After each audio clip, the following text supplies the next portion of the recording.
Buenos días a todos. Vamos a buscar en el Evangelio de Juan, otra vez, el capítulo 16.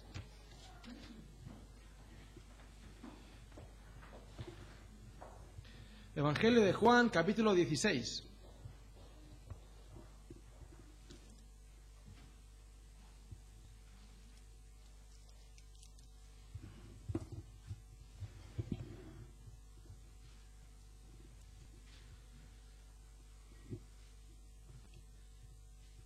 Y vamos a leer los versículos 12 y 15. Juan 16, versículos del 12 hasta el 15.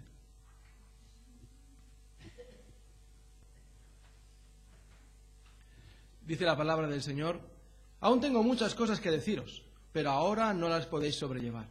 Pero cuando venga el Espíritu de verdad, Él os guiará a toda la verdad, porque no hablará por su propia cuenta, sino que hablará todo lo que oyere y os hará saber las cosas que habrán de venir. Él me glorificará, porque tomará de lo mío y os lo hará saber. Todo lo que tiene el Padre es mío, por eso dije que tomará de lo mío y os lo hará saber. Padre Celestial, pedimos ahora que tu palabra, Señor, fluya libremente, Padre. Habla en nuestros corazones, nuestras mentes, Señor, también, y nos convenza, Padre, y nos guía a la verdad. Señor, que lo que aquí hablemos, Señor, sea para nuestra edificación, Señor, úsalo tú, y también sea para tu gloria. En el nombre de Jesús. Amén. Pues la semana pasada estuvimos hablando acerca de la obra del Espíritu Santo en el mundo. Y estuvimos hablando de que el Espíritu Santo convence de pecado, de justicia y de juicio. Nadie convence como el Espíritu Santo. Y estábamos haciendo énfasis en la escuela dominical sobre el tema del evangelismo. Pero por muchas clases que tomemos, por muchos rompehielos que hagamos y por mucho esfuerzo que tomemos, se lo digan algunos misioneros que llevan años y años llevando el evangelio con pocos convertidos. No depende de nosotros que la gente se convierta. Sí que tenemos que dar el evangelio, pero es el Espíritu Santo. Es el Espíritu Santo el que convence al mundo de pecado. No hay nadie que convenza como el Espíritu Santo. Y cuando el Espíritu Santo convence, no deja lugar a dudas. El mayor pecado de la humanidad, dijimos que era la incredulidad. La incredulidad en Cristo, en lo que Él hizo. Por eso el Espíritu Santo convence de pecado. De ese pecado, precisamente, de la incredulidad. Porque la incredulidad impide incluso que cuando tú cometes otro pecado, mentir, robar, codiciar, cualquier otro pecado, hace que te arrepientas. La incredulidad. Por eso es tan terrible ese pecado. El Espíritu Santo también convence de justicia, de que Cristo realmente es justo, que Él no hizo nada para merecer esa cruz. Convence de juicio, de que Satanás fue juzgado. Esta es su obra y nadie más la puede hacer. Todos aquellos que somos salvos es porque el Espíritu Santo ha hecho esta obra en nosotros, porque nos ha convencido de pecado, de justicia y de juicio.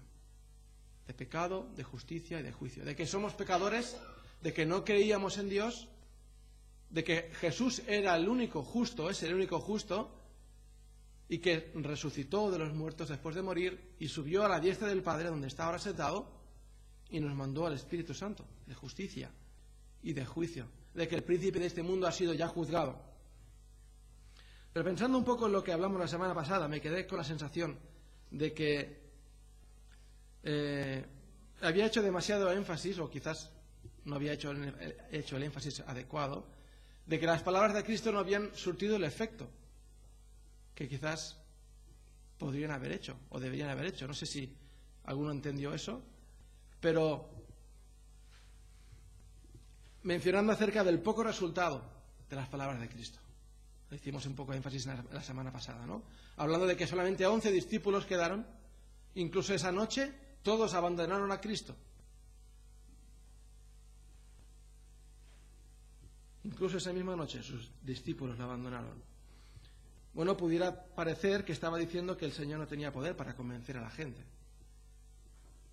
como lo hace el Espíritu Santo, o que el ministerio del Señor fue del todo eficaz, pero bueno, eso no fue así, realmente.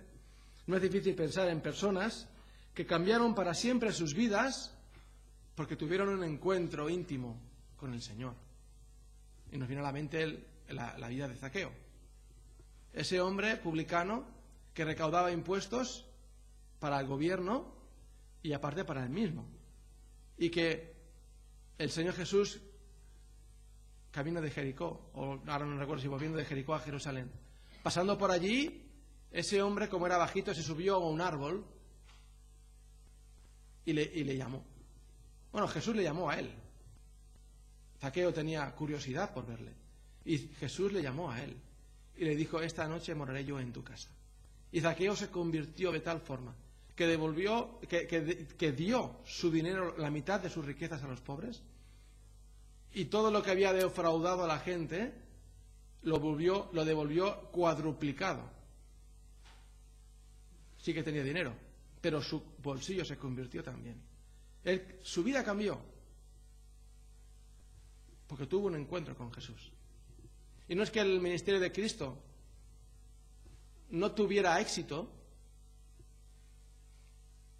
no pudiera tener poder para salvar a la gente o se quedara corto porque ahí faltaba algo. No fue nada de eso. Nos acordamos también del endemoniado gadareno, cómo ese hombre después le seguía y le servía, como la mujer que padecía ese flujo de sangre, como ella, con fe, con temor, fue por detrás al Señor y le tocó el manto, sabiendo esperando que si solamente tocaba un poco el manto de Jesús sería salva. Esa fe, después le dijo Jesús que es la que le había salvado. ¿O os acordáis de cuando hablamos del ciego de nacimiento? Ese hombre que recibió la vista, nunca había visto y el Señor lo sanó. Y después vinieron los fariseos y lo querían juzgar y a sus padres también. Y nadie quería saber nada del asunto. Y cómo ese hombre reconoció que Jesús era el Mesías. No, Jesús lo escuchamos después de la parábola del sembrador, cuando sus discípulos le preguntan, ¿por qué hablas en parábolas? ¿Por qué no hablas más claramente? ¿Y por qué tienes que hablar siempre en esas parábolas, explicando o con una enseñanza ahí detrás? La respuesta que les dijo fue, para que viendo no vean, ni oyendo oigan, ni entiendan. Para que viendo no vean, ni oyendo oigan, ni entiendan. La incredulidad de Israel estaba siendo juzgada. No es que el Señor no tuviera poder. ¿Para qué? Igual que Pedro predicó ese mensaje, se convirtieron 3.000 personas en el día de Pentecostés. Al hablar Jesús, se convirtiera todo el mundo que estaba a su alrededor. No es que no tuviera ese poder, pero primero debía hacer lo que había venido a hacer. Subir a esa cruz y dar su vida en rescate por muchos. Subir a esa cruz y dar su vida en rescate por muchos, por todos. No debemos de pensar de que Cristo actúa por un lado y el Espíritu Santo actúa por otro lado, como si fuesen dos poderes que no tienen nada que ver uno con el otro. No, la Trinidad siempre obra en unidad. Y desde la creación del mundo, al principio, en Génesis capítulo 1, vemos a la Trinidad obrando a la vez. Vemos a Dios Padre creando. Vemos también el Espíritu de Dios se movía sobre la faz de las aguas. Leemos en el primer versículo, o en el versículo 2. Y en el Nuevo Testamento, en Juan capítulo 1, leemos que en el principio era el Verbo y el Verbo era con Dios y el Verbo era Dios. Nada fue hecho sin el Verbo. Por Él fueron creadas todas las cosas.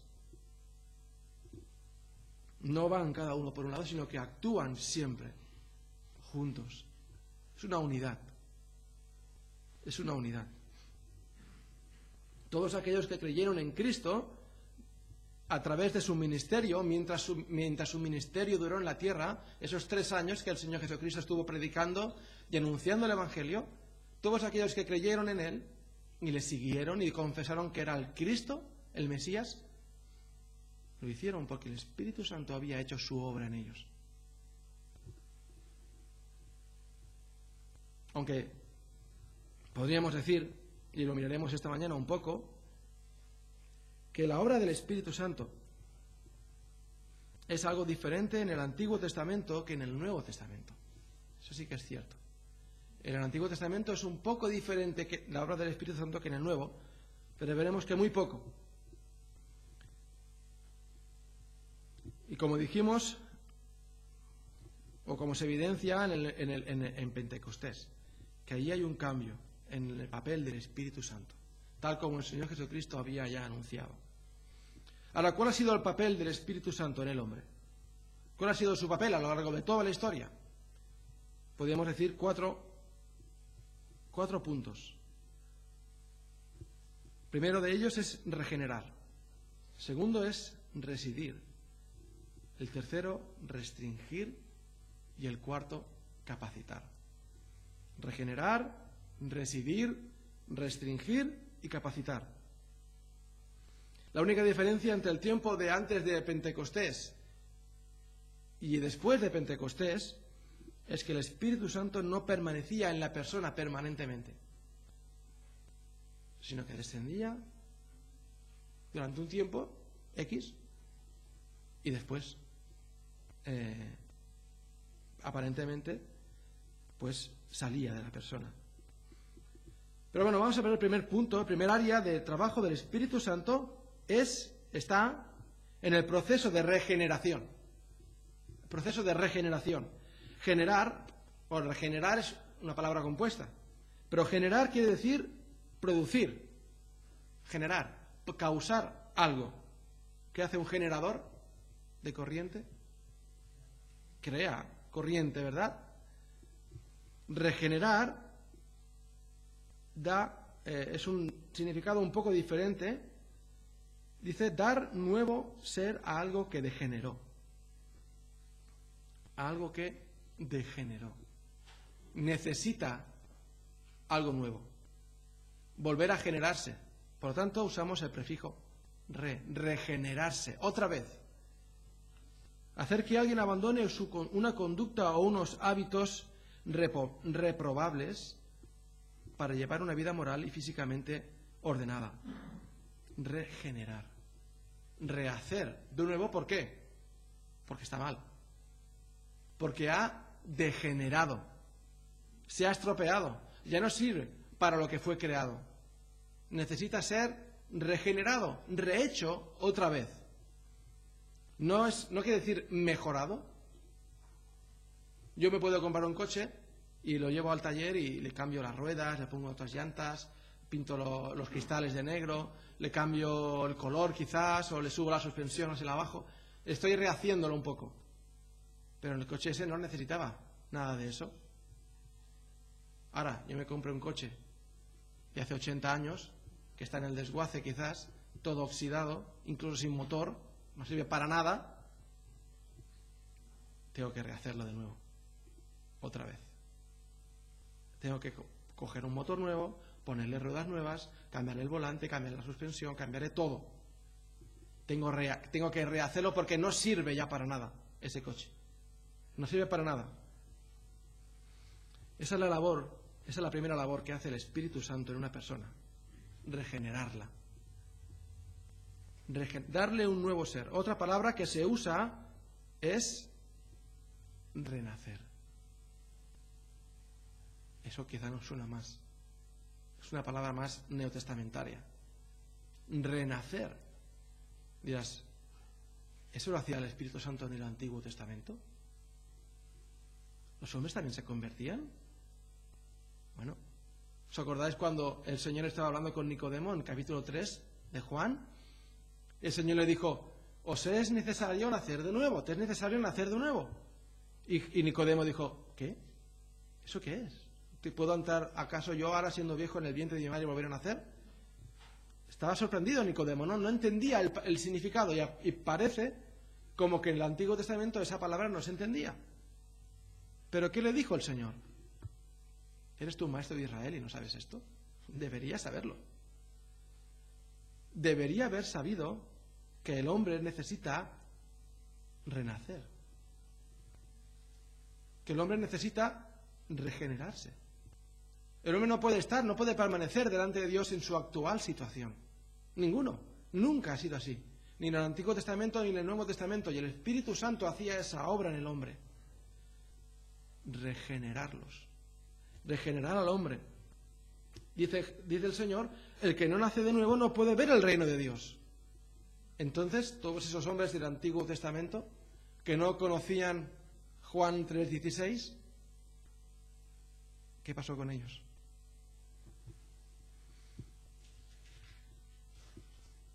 Pero leemos en el Nuevo Testamento, y así nos lo hace entender el Señor, que en el Antiguo Testamento hubieron muchos hombres de fe. Y lo leemos en Hebreos 11. Tantos y tantos hombres de fe en el Antiguo Testamento que han sido ejemplo y estímulo para cada uno de nosotros. Y allí están, siendo ejemplos en su fe en Dios, en sus vidas regeneradas. Dice Habacuc 2:4 que sin fe es imposible agradar a Dios. Habacuc es un libro del Antiguo Testamento. Sin fe es imposible agradar a Dios. Y lo leemos otra vez en Gálatas 3:11. Hay muchas referencias en el Antiguo Testamento en que Dios mostraba su desagrado por el pueblo porque no le seguía de corazón. Es cierto que Dios dio leyes al pueblo de Israel. Las leemos en Éxodo y nuevamente en Deuteronomio. Es cierto que esas leyes tenían que cumplirlas. Pero Dios quería que las cumpliesen de corazón. Dios quería que las cumpliesen de corazón. Y eso solamente se puede hacer cuando el Espíritu Santo hace su obra en el corazón del hombre. Convence al hombre de pecado. Ya lo dice el apóstol Pablo, la ley ha sido nuestro ayo para llevarnos a Cristo. Esa ley nos demuestra, como estamos escuchando cada domingo en la escuela dominical, que todos somos pecadores. Nos demuestra que somos imperfectos, que estamos errando, estamos yendo en contra de Dios. La ley de Dios es demasiado santa, demasiado perfecta para que podamos cumplirla. Y el Espíritu Santo está allí convenciendo al hombre de pecado, convenciéndolo en su corazón de que tiene pecado, de que necesita un Salvador. Y en Isaías capítulo 1, 4 al 18, por ejemplo, podemos ver cómo el Señor les dice: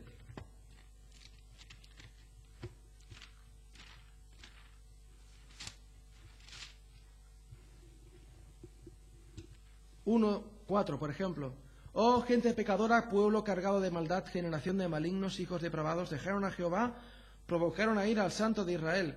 ¿Por qué querréis ser castigados aún? ¿Todavía os rebelaréis? Toda cabeza está enferma y todo corazón no aliente. Desde la planta del pie hasta la cabeza no hay en él cosa sana, sino herida, hinchazón y podrida llaga. No están curadas ni vendadas ni suavizadas con aceite. ¿Para qué me sirve? Versículo 11. Dice Jehová: la multitud de vuestros sacrificios. Hastiado estoy de holocaustos de carneros y de sebo de animales gordos. No quiero sangre de bueyes, ni de ovejas, ni de machos cabríos. ¿Quién demanda esto de vuestras manos cuando venís a presentaros delante de mí para hollar mis atrios? No me traigáis más vana ofrenda. El incienso me es abominación. Luna nueva y día de reposo, el convocar asambleas, no lo puedo sufrir. Son iniquidad vuestras fiestas solemnes. Versículo 16. Lavaos y limpiaos, quitad la iniquidad de vuestras obras de delante de mis ojos, dejad de hacer lo malo, aprended a hacer el bien, buscad el juicio, restituid al agraviado, haced justicia al huérfano, amparad a la viuda, venid luego, dice Jehová, y estemos a cuenta. Si vuestros pecados fuesen como la grana, como la nieve, serán emblanquecidos. Si fueran rojos como el carmesí, vendrán a ser como blanca lana.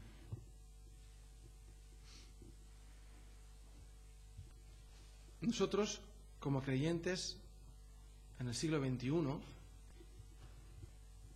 también no tenemos una ley estricta que cumplir como lo tenían los israelitas en el Antiguo Testamento, pero también tenemos nuestras costumbres, nuestras maneras de hacer las cosas. Venimos a la iglesia los domingos, tenemos la escuela dominical, nos sentamos, escuchamos. Después tenemos un culto en el cual abrimos nuestros himnarios, nuestras Biblias, cantamos, leemos, tenemos los miércoles y hacemos otras actividades. Y también podemos pensar como ellos pensaban, que el Señor se complace en estas cosas. ¿Ves? Que vengo a la iglesia los domingos, me pongo corbata, me peino, me afeito, voy limpio, y canto con fuerza en la iglesia para que todo el mundo me oiga, e incluso saludo a la gente después del culto. Y podemos pensar también como ellos que esas cosas nos justifican o hacen algo por nosotros. Pero no podemos caer en el mismo error ahora, otra vez.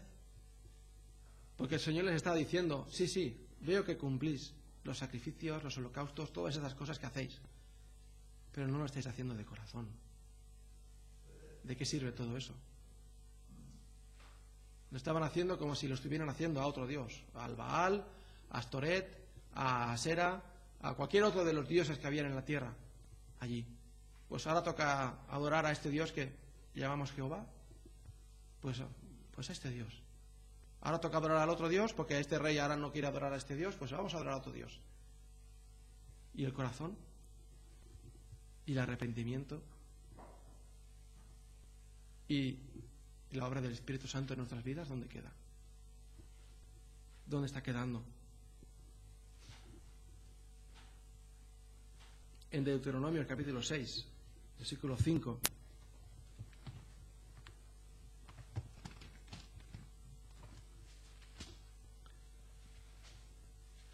Y amarás a Jehová, tu Dios, de todo tu corazón y de toda tu alma y con todas tus fuerzas. Amarás a Jehová, tu Dios. ¿Qué nos lleva a hacer nuestro amor a Dios? Hoy en día sí es cierto que la palabra amor ha perdido mucho su significado. Todos somos muy egoístas y mucho pensamos en nosotros. Y una de las cosas que escuchábamos esta mañana era compasión por las almas. Pensar más en ellos que en nosotros. Amarás a Jehová, tu Dios, de todo tu corazón. Si tú piensas, si yo pienso realmente en lo que quiero, en lo que significa la palabra amor, amar a alguien. ¿Sí? Quizás puedes pensar en tu esposa, en tu esposo, en tus hijos, en tus padres. ¿Cómo los quieres? Darías tu vida por ellos. Harías cualquier cosa si te la pidieran. O incluso los protegerías si ves que se están equivocando. Los corriges, por eso los padres corrigen a sus hijos, porque los aman y porque ven que ese camino que han escogido les va a llevar a un sitio que ellos no quieren ir ahora mismo, ni nunca quieran ir. Les va a destruir su vida. El amor, el verdadero amor, ¿qué nos lleva a hacer? Y pensamos mucho en el amor entre humanos, entre un hombre y una mujer, entre la familia, pero en el amor a Dios, a veces como que ponemos un filtro delante y siempre tenemos nuestra manera de entender las cosas cuando pensamos en Dios. Sí, yo amo a Dios, pero yo lo entiendo de esta manera. Y ahí nos quedamos. Tal como lo entendemos nosotros. No como deberíamos amar a Dios. No tal como pone aquí. De todo tu corazón y de toda tu alma y con todas tus fuerzas, sin ninguna reserva. Sin nada que guardarme para mí mismo.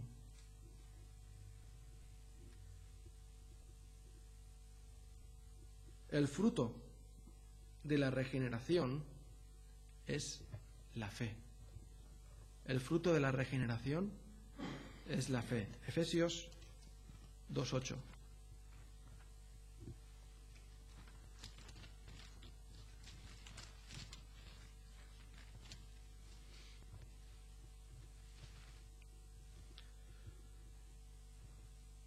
Por gracia sois salvos, por medio de la fe, y esto no de vosotros, pues es don de Dios. Por medio de la fe. Por gracia sois salvos por medio de la fe. En Hebreos 11 leemos una larga lista de hombres de fe en el Antiguo Testamento. Si no hubieran sido salvos, no podían tener esa fe que tuvieron. La obra de regeneración del Espíritu Santo sí es cierto que era diferente que ahora, pero existía también. Si no, no podían ser salvos. No podían ser salvos. El segundo aspecto de la obra del Espíritu Santo es su permanencia o llenura. Aquí sí que es donde hay la mayor diferencia. En el Nuevo Testamento se enseña que el Espíritu Santo, una vez llega al hombre, al corazón del hombre que se ha arrepentido, que ha creído en Cristo como su Salvador personal, llega el Espíritu Santo para permanecer permanentemente en él, ya para siempre en él.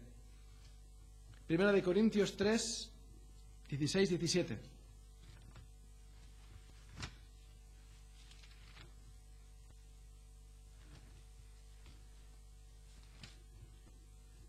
¿No sabéis que sois templo de Dios y que el Espíritu de Dios mora en vosotros? Si alguno destruyere el templo de Dios, Dios le destruirá a él, porque el templo de Dios, el cual sois vosotros, santo es.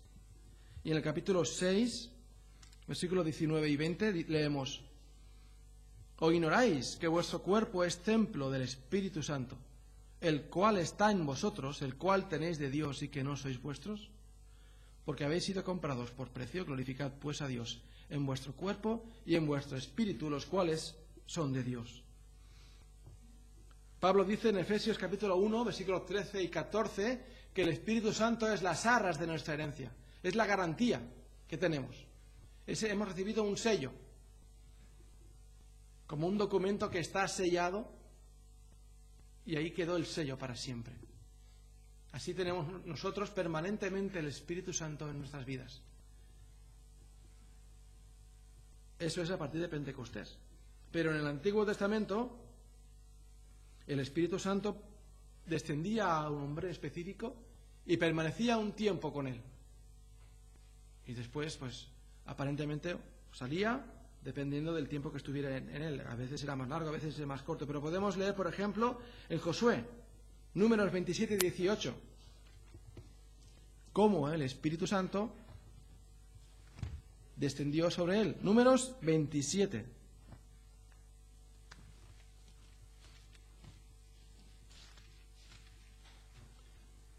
Y Jehová dijo a Moisés: toma a Josué, hijo de Nun, varón en el cual hay espíritu, y pondrás tu mano sobre él. Aquí vemos que el espíritu, que había espíritu en Josué. Que había espíritu en Josué. Quizás este no es el ejemplo más claro. Pero podemos ir a 1 de Samuel, capítulo 16, versículos 12 y 13, si queréis leerlos, y podemos ver cómo el Espíritu de Dios descendió sobre David.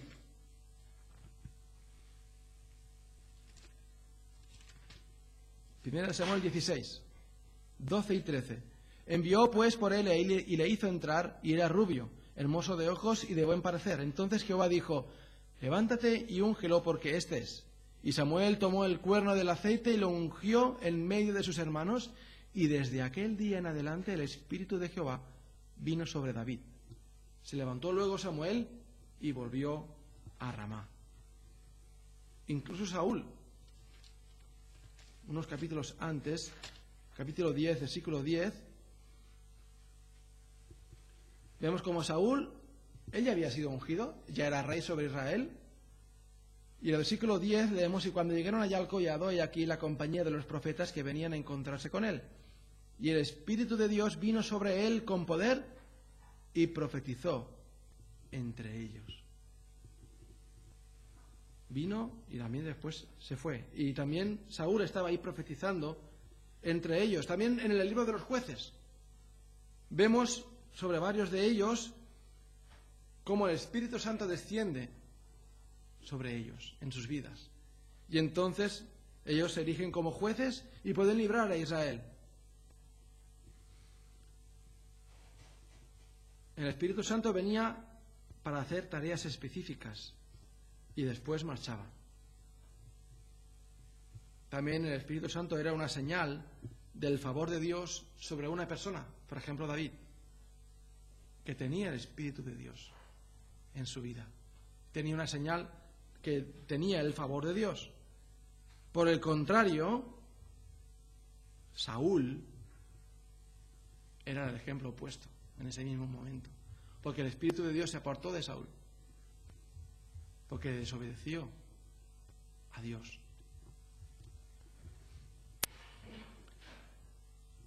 Tampoco la presencia del Espíritu Santo era indicativo de espiritualidad. Por ejemplo, los jueces, en el libro de Jueces, no eran personas específicamente espirituales o piadosas. Incluso Saúl, en ese momento, cuando profetizó, no era tampoco ejemplo de espiritualidad. Pero el Espíritu Santo bajaba, hacía su obra y después marchaba. Una vez acabada la tarea, presumiblemente el Espíritu Santo marchaba de esa persona. El Señor Jesús les dijo a sus discípulos que el Espíritu Santo estaba con ellos. Lo hemos leído en Juan capítulo 14, versículo 17. El Espíritu Santo está con vosotros, pero les dice después, pero estará en vosotros. El Espíritu Santo estaba con ellos, pero después estaría en ellos. Juan 14, 17. El Espíritu de verdad, al cual el mundo no puede recibir porque no le ve ni le conoce, pero vosotros le conocéis, porque mora con vosotros. Y después dice, y estará en vosotros. Es diferente ese con vosotros que en vosotros, dentro de vosotros. Es diferente la relación allí. El tercer aspecto de la obra del Espíritu es una palabra un poco rara, refrenamiento del pecado. Su refrenamiento del pecado. Parece ser que desde antes de Génesis 6.3, el Espíritu Santo ha estado refrenando el corazón del hombre. Dice en Génesis 6.3, Dios dijo, no contenderá mi espíritu con el hombre para siempre, sino serán sus días 130 años. Y después vemos que Dios manda el diluvio. Y el Espíritu Santo estaba refrenando el pecado.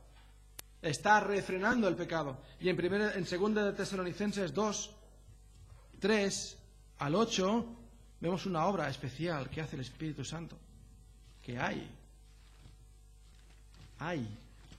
cuando el Espíritu Santo se ha sacado de este mundo. 2 de Tesalonicenses 2, 3 al 8 leemos. A ver si lo tengo bien apuntado.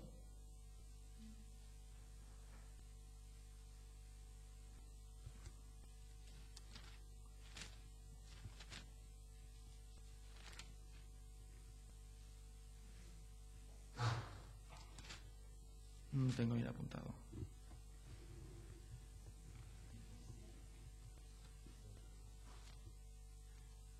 Estoy en el capítulo 3. Estaba leyendo el capítulo 3 todo el rato. Sí, estaba bien.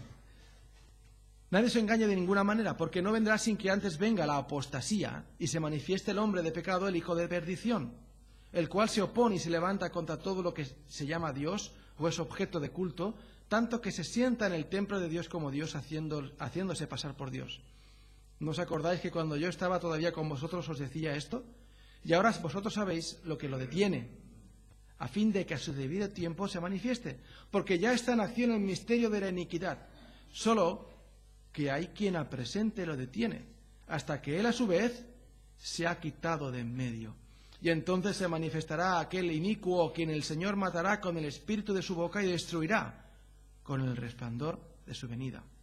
Inicuo, cuyo advenimiento es por obra de Satanás, con gran poder y señales y prodigios mentirosos, y con todo engaño de iniquidad para los que se pierden, por cuanto no recibieron el amor de la verdad para ser salvos. El Espíritu Santo tiene su obra ahora mismo también. Parte de su obra es retener el pecado del hombre. Vemos mucho pecado hoy en día, quizás, pero el Espíritu Santo lo está reteniendo, está guardando ahí, está poniendo límite, está poniendo hasta aquí llegáis, hasta aquí llegáis. Y si es cierto que cada vez el límite está más alto, hasta que el Espíritu Santo sea apartado de medio de este mundo, la iglesia de Dios sea arrebatada. Entonces no hará falta que el Espíritu Santo esté aquí en medio nuestro. La iglesia de Cristo desaparecerá de esta tierra, seremos arrebatados. Estamos esperando ese día con impaciencia. Y el Espíritu Santo será quitado de en medio. Y entonces aparecerá el ministerio de la iniquidad. Aparecerá este hombre y ahí, en ese momento, cuando se dé rienda suelta al pecado, cuando se dé rienda suelta a la iniquidad, sin nadie que lo detenga, y podrá acampar en mal a sus anchas por este mundo. Ahora no lo está haciendo, aunque a veces lo parezca, pero está el Espíritu Santo reteniéndolo, guardando a su iglesia, haciendo su obra de convencer al mundo de pecado. Aún hay gente que es convencida de su pecado, y lo escuchamos esta mañana con este muchacho, que parecía que este chico parecía que lo sabía todo, pero no, dijo, no, voy a leer la Biblia. Y allí estaba haciendo la obra del Espíritu Santo en su corazón, convenciéndole de pecado. Y esa conciencia que estaba, como decía, cauterizada, empezó a resquebrajarse. Y fue rascada esa cauterización, fue arrancada para dejar la piel sensible, la carne cruda, para que la palabra de Dios hiciera su obra. Allí está el Espíritu Santo, haciendo su obra, su ministerio en esta tierra, hasta que un momento sea quitado de en medio. Y hay entonces, vendrá lo que conocemos como la gran tribulación, como no la ha habido nunca jamás en este mundo. Ríete de la Primera Guerra Mundial y de la Segunda Guerra Mundial, del Holocausto, de todo lo que ahí sucedió. Ríete de todo eso. No será nada comparado con lo que va a venir. No será nada comparado con lo que va a venir. Porque no estará el Espíritu Santo allí, conteniendo el pecado, conteniendo el misterio de la iniquidad. Esa es su labor también ahora, del Espíritu Santo. Y en cuarto y último lugar, el Espíritu Santo también capacita para el servicio. En el Antiguo Testamento y en el Nuevo Testamento. En el Antiguo Testamento también hacía ese refrenamiento del pecado. También lo hacía. Y ahora también el Espíritu Santo capacita para el servicio. En el Nuevo Testamento vemos en 1 Corintios 12, 11, cómo el Espíritu Santo reparte dones a los hombres según su voluntad. Capacita a la iglesia. Capacita a la iglesia de Cristo. Para que, dando dones a los creyentes, para que todos seamos útiles a la obra del Señor. Para que todos, ¿alguien se siente exento de esa palabra todos? Todos seamos útiles a la iglesia de Cristo, porque el Espíritu Santo nos ha dado dones a cada uno de nosotros. No nos ha dado a todos el mismo don, pero todos tenemos un don del Espíritu Santo. Y también en el Antiguo Testamento capacitaba a ciertas personas para hacer tareas especiales. Por ejemplo, leemos de Bezaleel, ese hombre en Éxodo 31, que el Espíritu Santo vino sobre él y le capacitó. Leemos para hacer las obras de artesonería que había que preparar para hacer el tabernáculo de reunión, para hacer el arca. Tenían que hacer unas tallas en madera, en oro. Requería cierta maestría en todo eso. Y el Espíritu Santo capacitó a este hombre para que pudiera hacerlo. Ahora, solo hay una forma en la que el Espíritu Santo hace esto en nuestras vidas. Y es viviendo y poniendo en práctica Romanos 12, 1 y 2. Poniendo en práctica Romanos 12, 1 y 2. ¿Será que lo conocemos de memoria? Déjame que lo busque. Así que, hermanos, os ruego por las misericordias de Dios que presentéis vuestros cuerpos en sacrificio vivo, santo, agradable a Dios, que es vuestro culto racional. No os conforméis a este siglo, sino transformaos por medio de la renovación de vuestro entendimiento para que comprobéis cuál sea la buena voluntad de Dios, agradable y perfecta. Rindiéndonos al Espíritu Santo, rindiéndonos a Dios.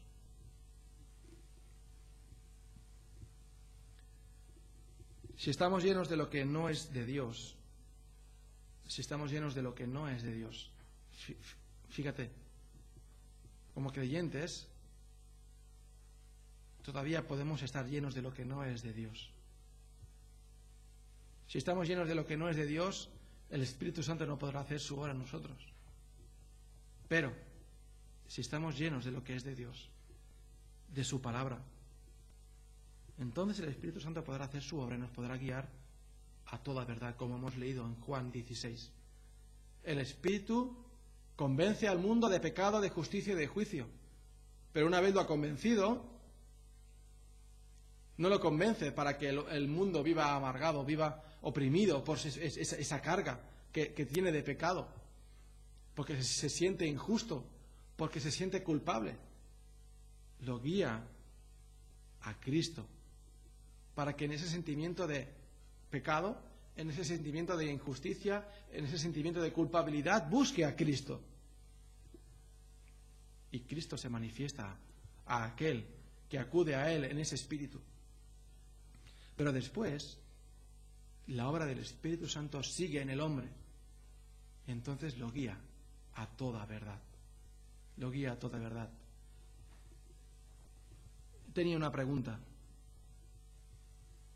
No sé si la mencioné la semana pasada, pero es la que me motivó cuando leía este pasaje de Juan 16.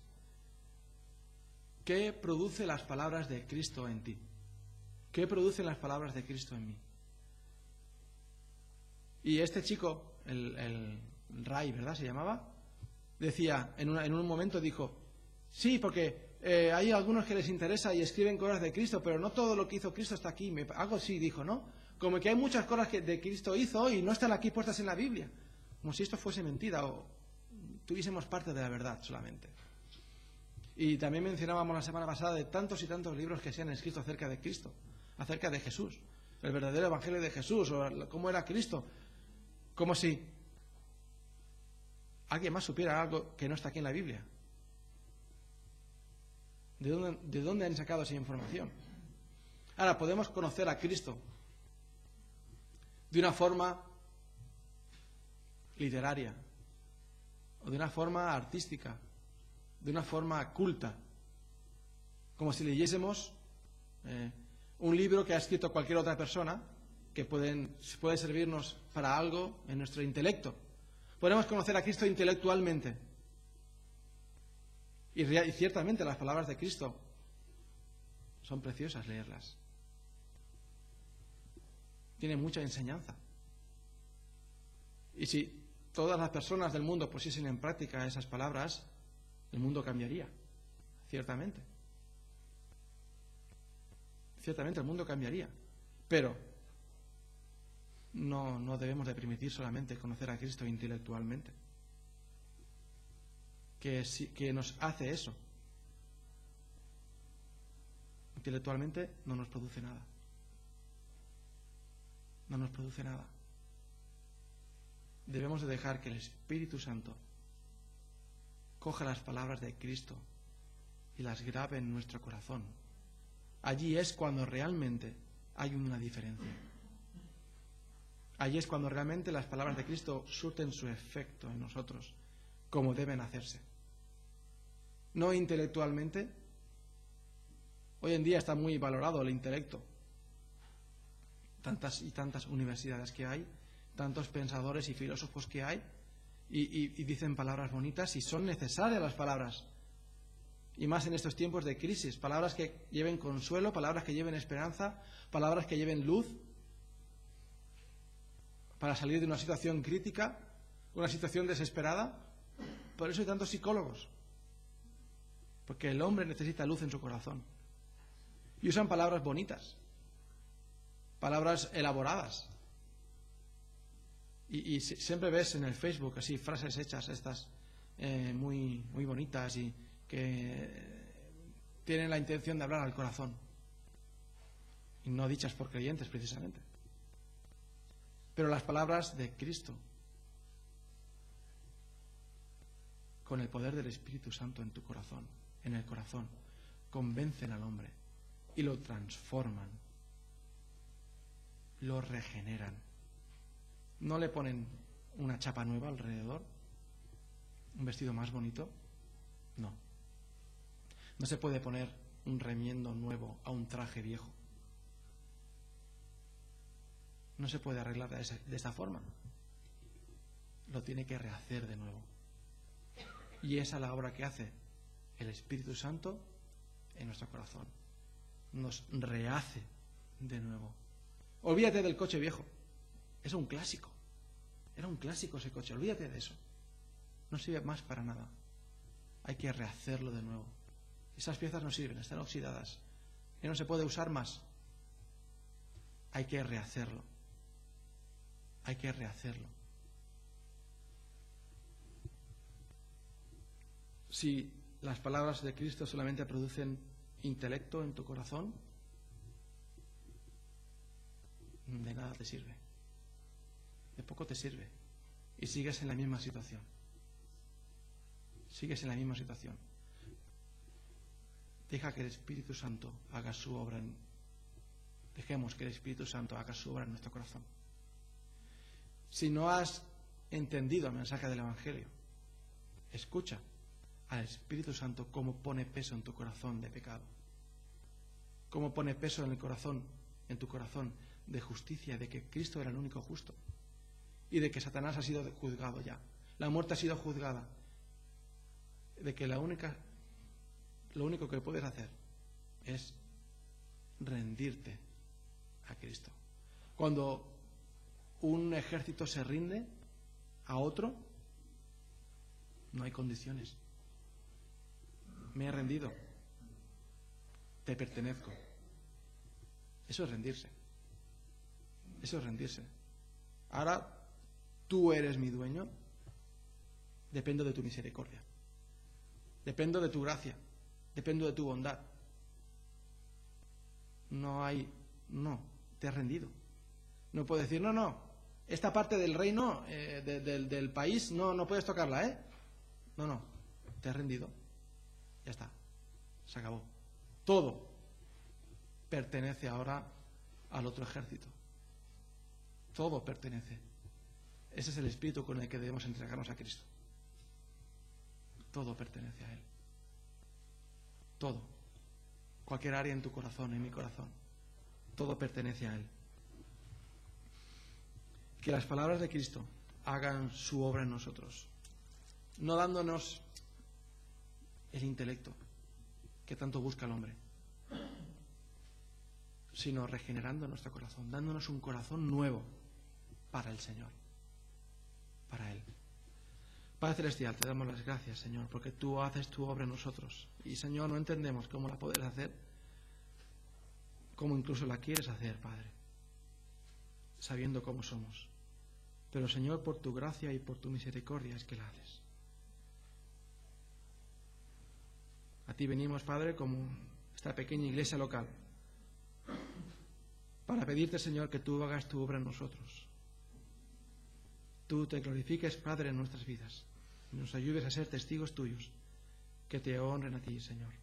No queremos confiar en nuestras fuerzas, sino, Padre, venimos en nuestra debilidad, para que, Señor, seas tú el que haga la obra y no tengamos en que gloriarnos en nosotros mismos, sino en ti, Padre, en que tú haces tu obra, Padre. Señor, bendícenos, protégenos, Padre, del maligno.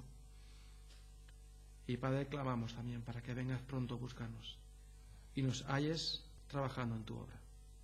En el nombre de Jesús. Amén. Pues vamos a recordar de esta manera también, como hacemos cada primer domingo de mes,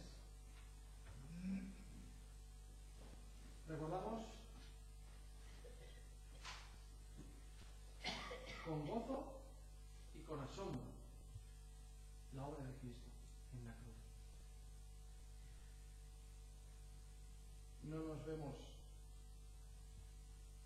merecedores de tal honor, de tal sacrificio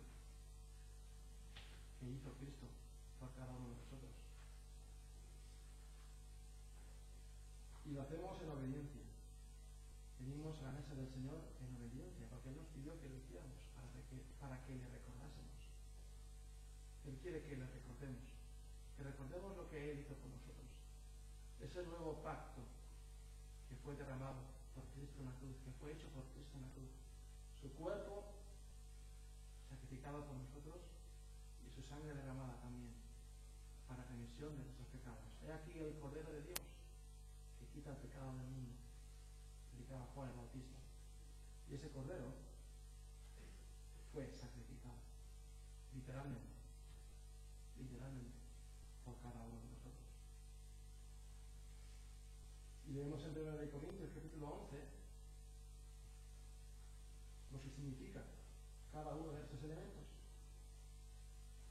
Y el apóstol Pablo lo explica así: porque yo recibí del Señor lo que también os he enseñado, que el Señor Jesús, la noche que fue entregado, tomó pan, y habiendo dado gracias lo partió y dijo: tomad, comed, esto es mi cuerpo que por vosotros es partido, haced esto en memoria de mí. Asimismo tomó también la copa, después de haber cenado, diciendo: esta copa es el nuevo pacto en mi sangre, haced esto todas las veces que la bebiereis en memoria de mí. Así pues, todas las veces que comiereis este pan y bebiereis esta copa, la muerte del Señor anunciáis, hasta que Él venga. De manera que cualquiera que comiere este pan o bebiere esta copa del Señor indignamente, será culpado del cuerpo y de la sangre del Señor. Por tanto, pruébese cada uno a sí mismo y coma así del pan y beba de la copa. Padre Celestial, gracias te damos por el sacrificio de tu Hijo en la cruz. Gracias te damos, Señor, porque Él fue obediente y subió a esa cruz dando su vida por nosotros. Tú, Señor, así lo tenías establecido desde el principio, Señor, desde antes de la fundación del mundo, desde antes de crear a Adán y a Eva y pecar. Tú, Señor, ya lo tenías así establecido. Grande es tu amor, Señor.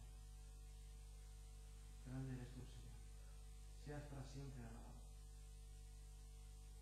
Amén. Si los hermanos pueden pasar al frente, por favor.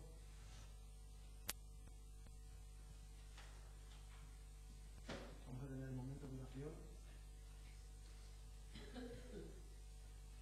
Vamos a examinarnos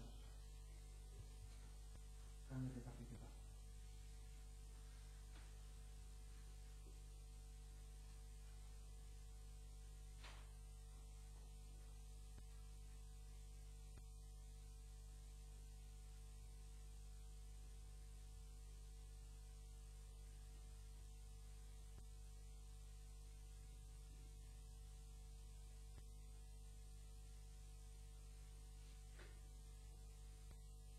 Este pan representa el cuerpo de Cristo, que por nosotros fue entregado, fue partido, fue maltratado. No es ningún milagro que este pan se convierta ahora en algo diferente de lo que es, pero nos lo recuerda. Que Cristo fue sacrificado por nosotros.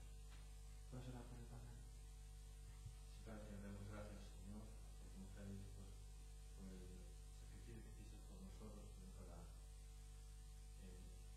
reconciliarnos, Señor, contigo. Y te pedimos, Señor, realmente que estamos conscientes de lo que he hecho, Señor, y que vamos a celebrar, Señor, y podamos, Señor, realmente ser conscientes del significado, Señor, de lo que hiciste tú en la cruz por nosotros.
pacto, como un nuevo pacto.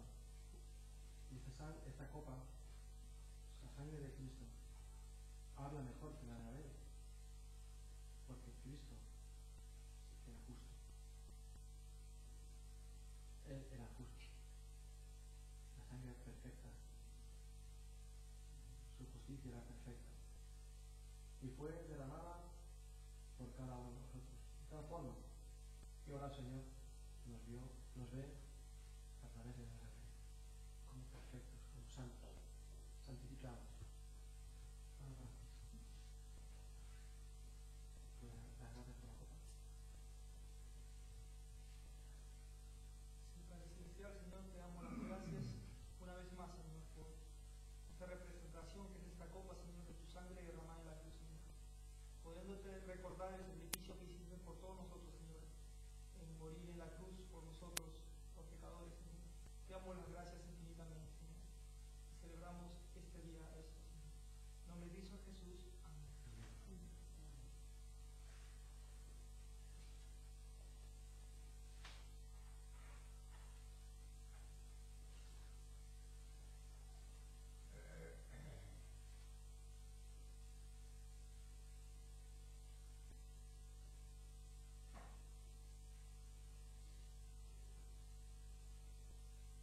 Haya pues en vosotros este sentir que hubo también en Cristo Jesús, el cual, siendo en forma de Dios, no estimó el ser igual a Dios como cosa que aferrarse, sino que se despojó a sí mismo, tomando forma de siervo, hecho semejante a los hombres, y estando en la condición de hombre, se humilló a sí mismo, haciéndose obediente hasta la muerte, y muerte de cruz.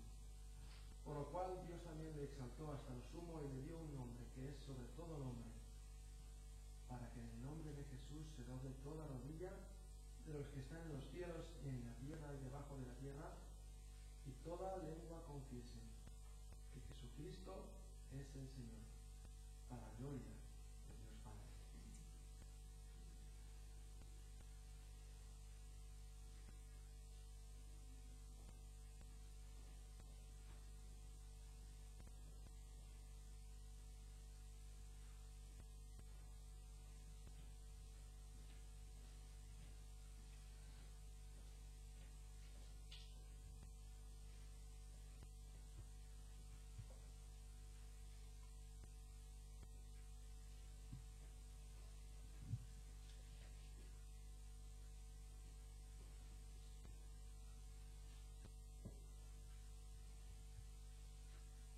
Hermanos, tomamos también la copa.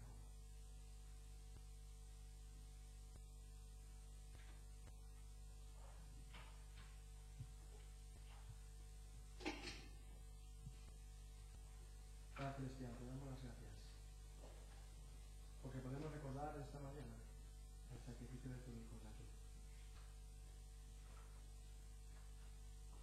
Gracias te damos por él, Señor, por lo que él hizo y por lo que él ha hecho en nosotros. Ayúdanos, Padre, a no conformarnos a este siglo, a no conformarnos con nada de este siglo, sino buscar y anhelar tu palabra, tu voluntad, Padre. Ayúdanos a vivir para ti, en el nombre de Jesús. Amén.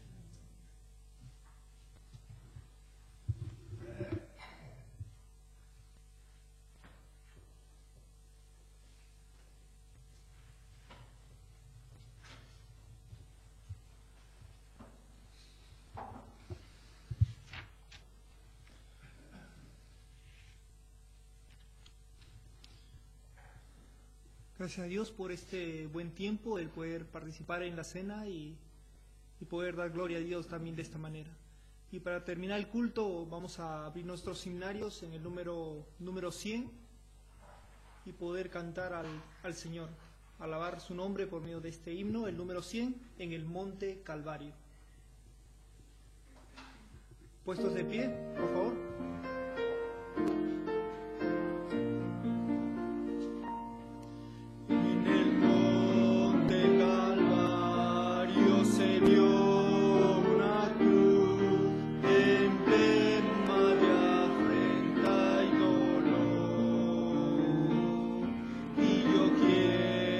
Esa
pues en ella el Cordero inmolado murió para darme pureza y perdón.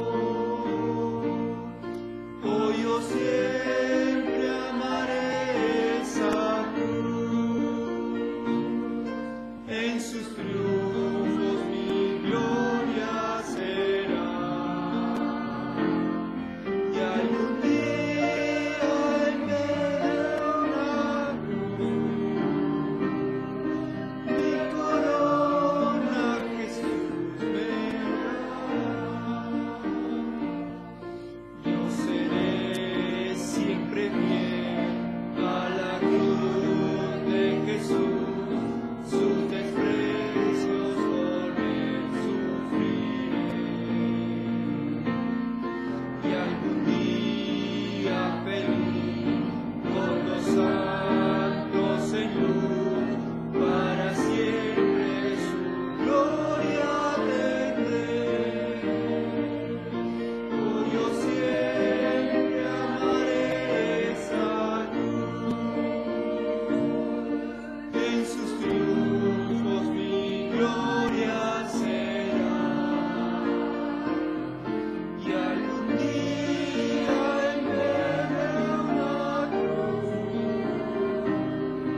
mi corona Jesús me dará. Amén. Y para terminar el culto pido al hermano Casimiro si nos puede dirigir en unas palabras de oración. Bendito Dios, gracias te damos por esta mañana, gracias por este precioso día que nos das, gracias por poder haber escuchado tu palabra una vez más, habernos podido acercar a esta tu mesa y recordar ese sacrificio en la cruz del Calvario. Gracias, Padre, por ese don inmerecido que tú has tenido para con tus hijos, Padre. Gracias por esa sangre que nos limpia de todo pecado, Padre. Y te rogamos que tu gracia y tu misericordia tú nos des el privilegio de poder acercarnos más a ti día a día, como hemos escuchado que nuestro cuerpo se renueve de día en día. Padre, gracias por podernos encontrar a ti, gracias por la comunión que podemos tener unos con los otros y sobre todo contigo mismo, y a ti nos encomendamos al resto del día, para que tu gracia sobreabunde sobre cada uno de tus hijos. En tu nombre precioso. Amén. Buenas tardes. No olvidemos que nos quedamos a comer. ¿A qué horas? Y esta tarde no hay culto. En la tarde no hay culto, nos quedamos continuamente después de la comida una pequeña devocional.